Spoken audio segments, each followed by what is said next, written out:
guys, I'm just gonna do a quick little walkabout.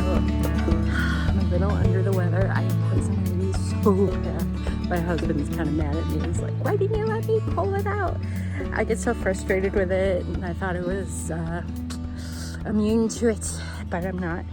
And I've got ouchies, and it's kind of miserable at times, but life of a gardener.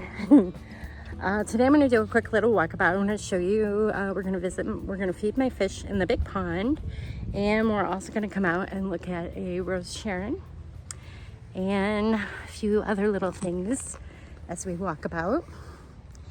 And also, I have a new sunflowers that are starting to bloom, and they're really pretty. I want to show you. They're like a purple. It's kind of neat. So here we go. Super hot today. It's 92 last time I looked, which is hot, but it is July. You see the waves in the water? That is the fish, because they sense me and hear me coming with this. They love it, and it's fun feeding them. We're gonna go around over here. Whew. I feed them away from the area that we like to swim. This half of the pond I like swimming in. So we're gonna go over on the other side of the bold cypress. This is a roughly quarter-acre pond. Man-made, obviously. Look at him there. Ooh, see the catfish? He's swimming with the bluegill. And bass. There's a little bit. There's a bass, big bass. He's looking for little baby bluegills. He keeps the bluegills under control. I don't want to prune this just now, even though it's a pain walking under it, because I like to cut those and use them for live garland at winter time, Christmas time. Look at them all. Aren't they cool?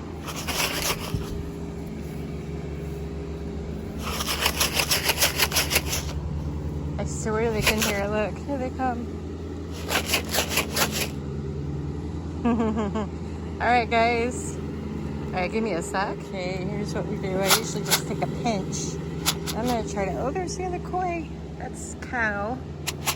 A really big koi. Hopefully he comes up. His name is Lima, and he got huge in here. He's eating all the live stuff at the bottom of the pond, which is good because it keeps it clean. The stuff that's floating today is leaves that have dried and fallen off of probably this willow of sort. All right, here it comes. Ready? Look at them all.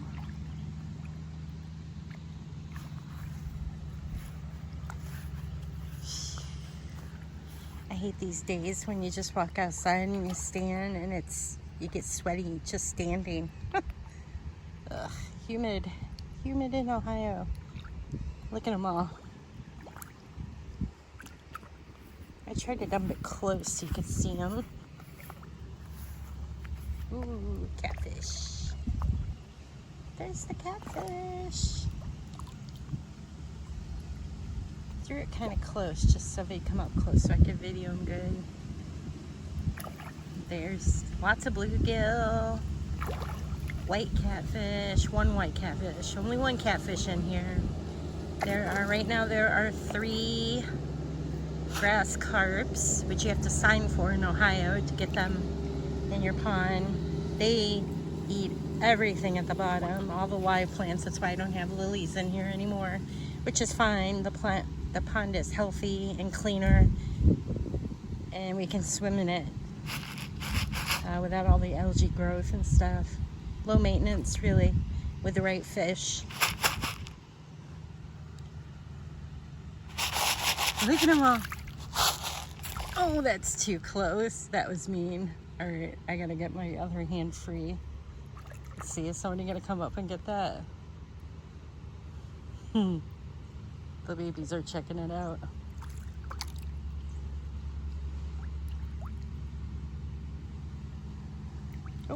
There's my koi, one of my kois I put on here from the dome pond.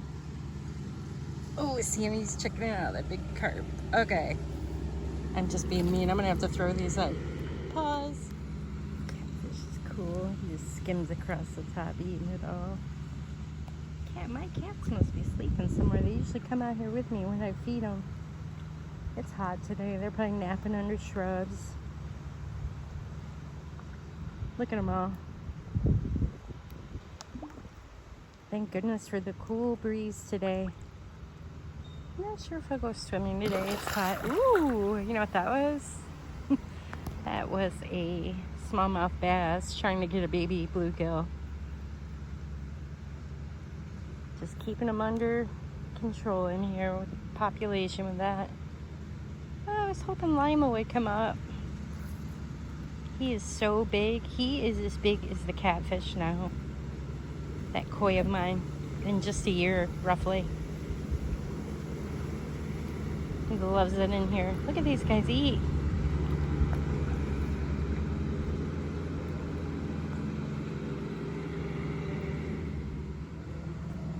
So someone was talking to me about how they knew a friend that put blue in their pond, or I think it was a pond. I'm not sure how big the pond was, and it killed their fish. That's not good.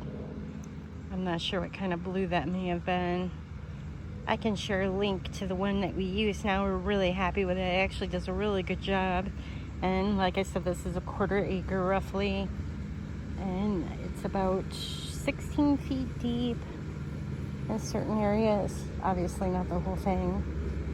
But it drops pretty quick right here for the most part. The beach is nice. It's a good, gradual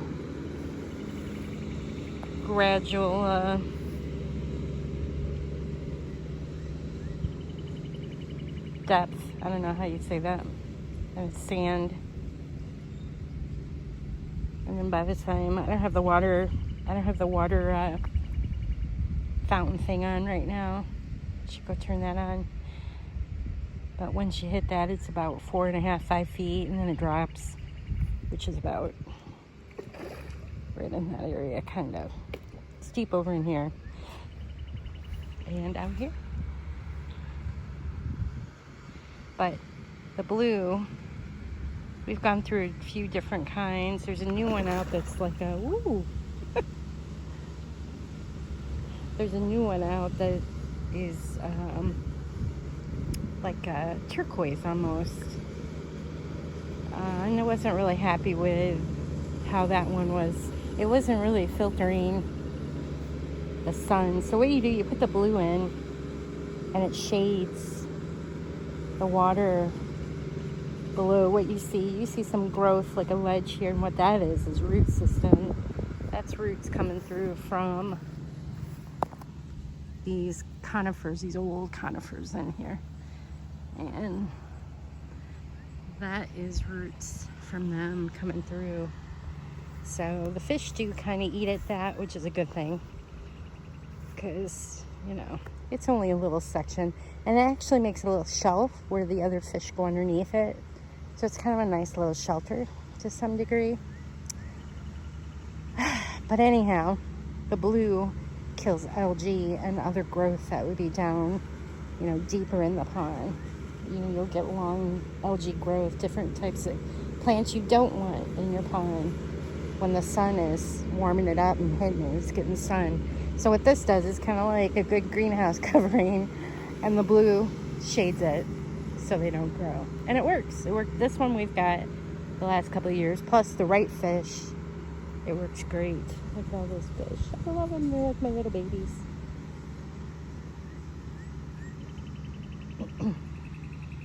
You can eat bluegill when they get bigger. They are yummy.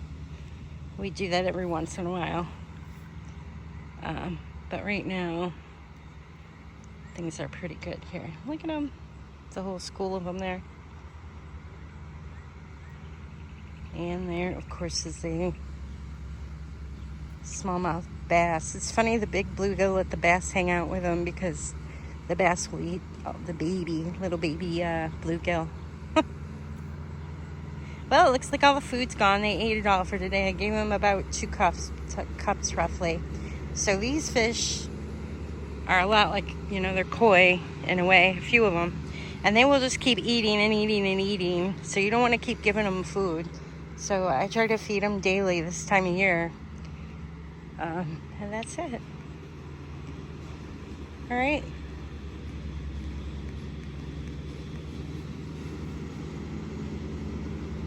Oh, and the other thing, I hardly did any raking this year. I didn't have to. I must have done a really good job of leaf removal last year for my trees that are around the pond or something, because it was a good year. Usually I have to rake up a bunch of leaves that fall from the bald cypress. Maybe the wind was just blowing the other way. I don't know. Wasn't that bad this year. Okay, now I'll take a quick walk, maybe about 20 to 30 feet from the pond over to my garden, one of my gardens. Aren't these conifers beautiful? I can't take credit for these right here on the left. Those were there when I moved in. But these, however, I can. It's a mess over here. The last couple of days, instead of dealing with poison ivy when it was cooler, I was supposed to be out here weed trimming and mulching, and I didn't get to it, so here we have it. This is one of the new thujas I put in. This is a green giant, like this, the mama green giant. Look how tall this thing is. I put this one in maybe 5 years ago, and it was smaller than this one. It's huge. And what I really, really love about this tree is it doesn't mind so much when things bump into it. It just keeps growing. So that's cool. And this is a Kodiak. Forget which one. I probably said it wrong. I'll put the spelling at the bottom. And of course I have a ginkgo shrub. Not ginkgo. This is a quince shrub. Not edible, ornamental, growing in here too from here. And a mulberry I need to cut out, but not today because.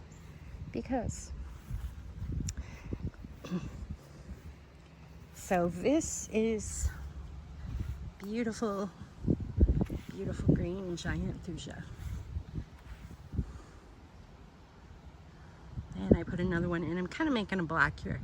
This all needs cleaned up, but the trees are staying. And this has been here 20 years. This is the Rose of Sharon I'm going to talk about that I planted roughly 20 years ago.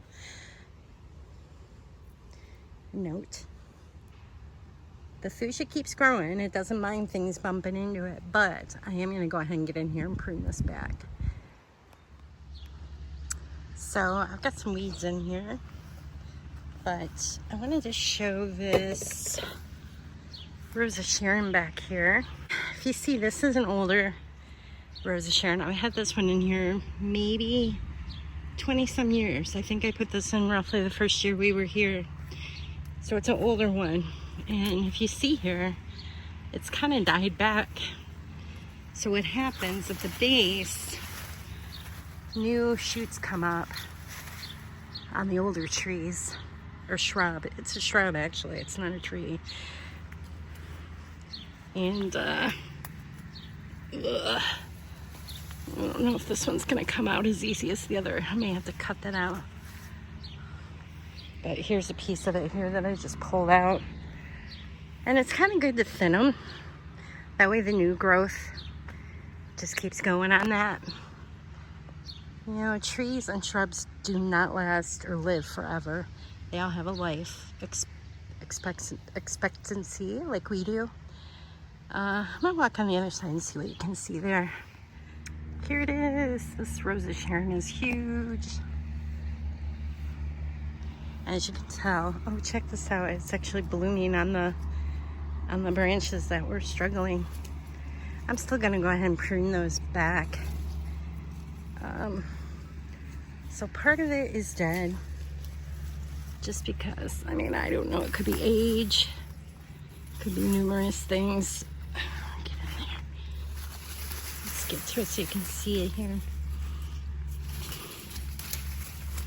Yeah. So this obviously is a newer branch out of the Rose of Sharon. I keep my base pretty well shaded with, I like daylilies in there. And I've got a vinca cover, ground cover in there for like a live mulch. But you do want to get in there and kind of take this stuff out because it will encourage new growth on the tree. And this one's pretty big. I'm probably going to have to get in there with my small chainsaw and cut that out. It's too thick.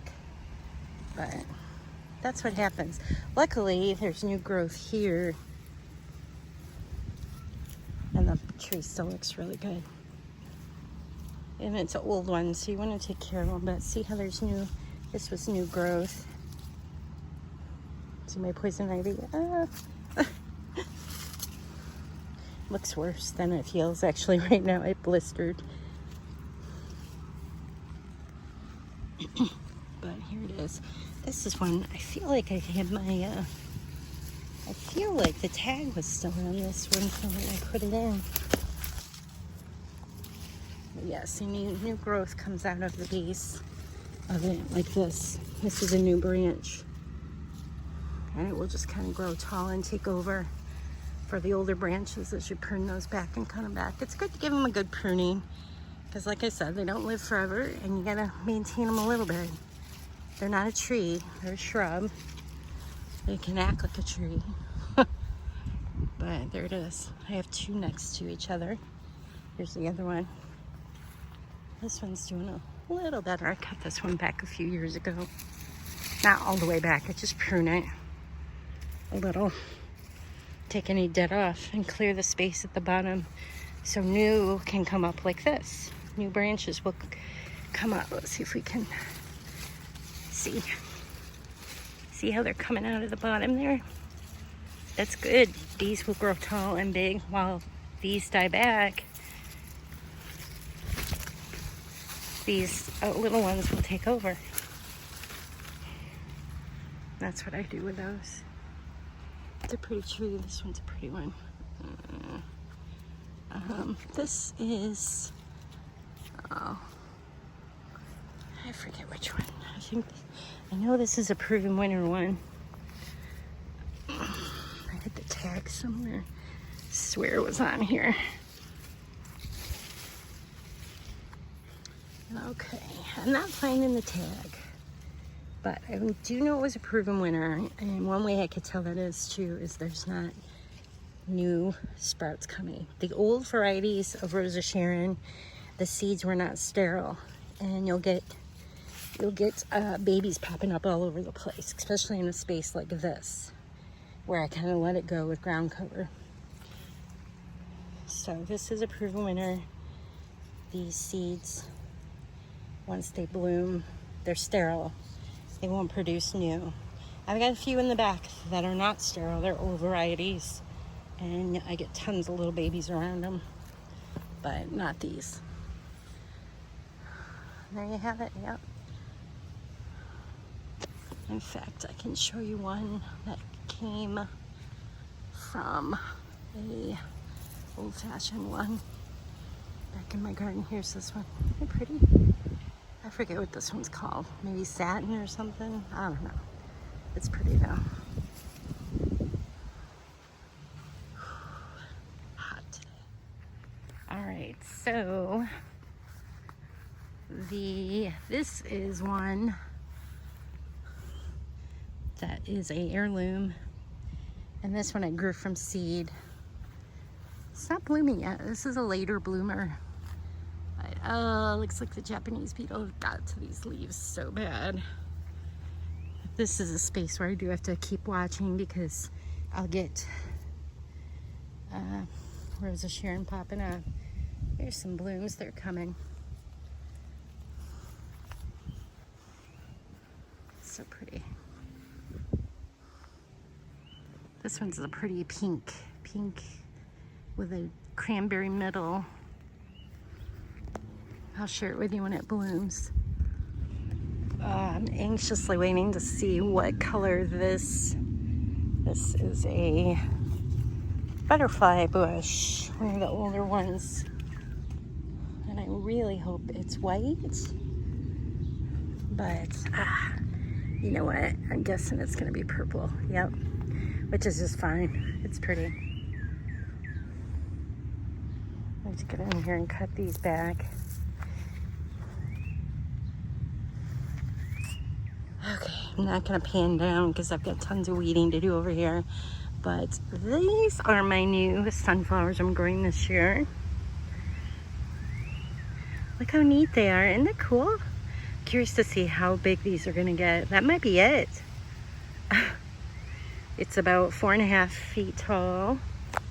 Got it planted by my beans on a trellis. These are called sunfil purple. Isn't that pretty?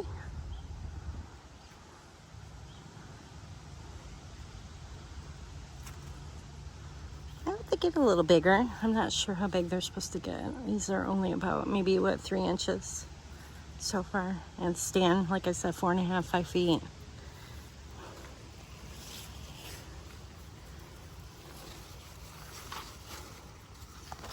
Oh, phew.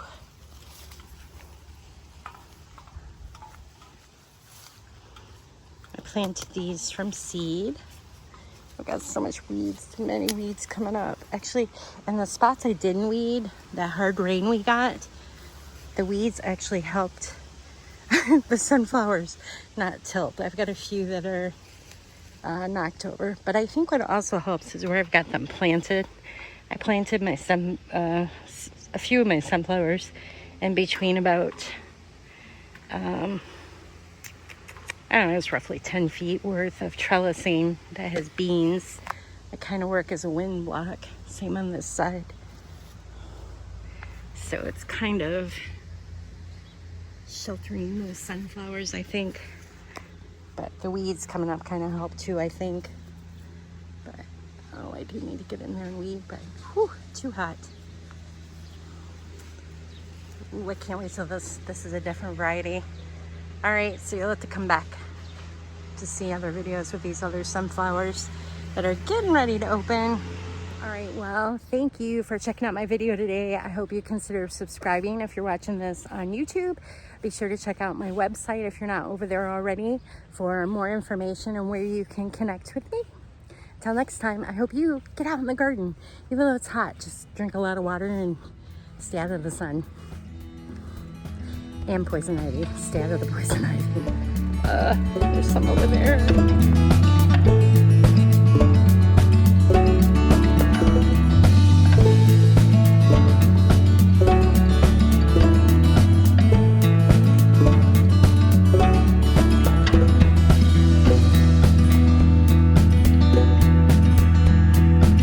Don't forget to subscribe. Show some love by liking Bryn's video and hit the notification button for future updates.